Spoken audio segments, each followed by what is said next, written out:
শরীয়তপুরের ভেদরগঞ্জ উপজেলার রামভদ্রপুর ইউনিয়নে দুস্থ মহিলা উন্নয়ন সঞ্চয়ের টাকা গায়েব হওয়ার অভিযোগ উঠেছে। অভিযোগের তীর ইউনিয়ন পরিষদের সচিব আব্দুস সোবহান ও উদ্যোক্তা শহীদুল ইসলামের দিকে।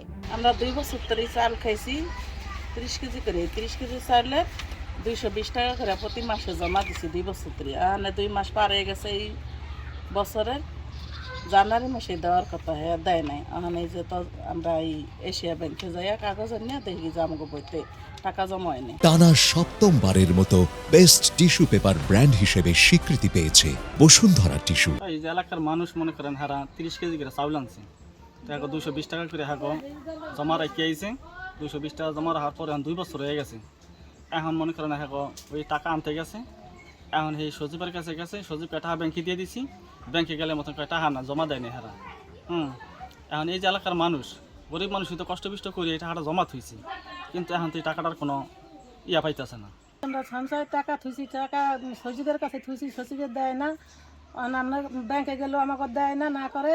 আর সচিব আমরা জমা থুই নেই। মহিলা বিষয়ক অধিদপ্তর পরিচালিত দুস্থ মহিলা উন্নয়ন কর্মসূচির নতুন নাম ভালনারেবল উইমেন বেনিফিট রাখা হয়েছে। নীতিমালা অনুযায়ী সুবিধাভোগীদের নিজ নিজ নামে ব্যাংক অ্যাকাউন্টে সঞ্চয় জমা থাকার কথা থাকলেও এজেন্ট পরিচালনায় ব্যর্থ হলে গত 21 এপ্রিল 2024 সালে ব্যাংক কর্তৃপক্ষ ওই অ্যাকাউন্টগুলো বন্ধ করে দেয়। আমাদের এখানকার যে উদ্যোক্তা ছিল সে টাকাটা বিগত 4-5 বছর যাবৎ সে জমা নিচ্ছে এবং যারা গ্রাহক আছে তাদের টাকা ফিরিয়েও দিচ্ছেন, কিন্তু বিগত 2 বছর অর্থাৎ 2023-24 সালে ভিজিলিটির যে সঞ্চয়ের টাকা জমা ছিল সেই টাকাটা ব্যাংক এশিয়া জমা দেওয়ার কথা, সেই ব্যাংক এশিয়া কিছু টাকা জমা হয় আর বাকি টাকাটা আমাদের যে উদ্যোক্তা আছে সে কিন্তু টাকাটা জমা দেয়নি।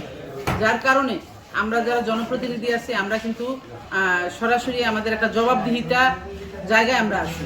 সেক্ষেত্রে আমরা যারা মেম্বার আছি 12 জন মেম্বার, চেয়ারম্যান সহ 13 জন, আমরা একটা সিদ্ধান্ত নিয়েছি যে এই সাধারণ গরিব মানুষ যারা তাদের অভাবের সংসারে থেকেও তাদের সঞ্চয়ের যে টাকা জমা করেছে সেই টাকাটা যাতে তারা সঠিকভাবে পেতে পারে সেই মতো আমরা যথাযথ ব্যবস্থা গ্রহণ করব।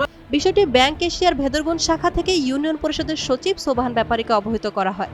এরপরও এপ্রিল থেকে ডিসেম্বর পর্যন্ত প্রতিটি কার্ডধারীর কাছ থেকে 220 টাকা করে উত্তোলন করেন ইউপি সচিব আব্দুস সোবহান ও উদ্যোক্তা শহীদুল ইসলাম মাঝি। টাকা যে জমা নিছে সে টাকা দিচ্ছে সেটা আমার জানার বিষয় না। আমরা দেখি টাকা জমা, আমরা মাল দিচ্ছি, টাকার সাথে আমাদের কোনো সম্পর্ক নেই।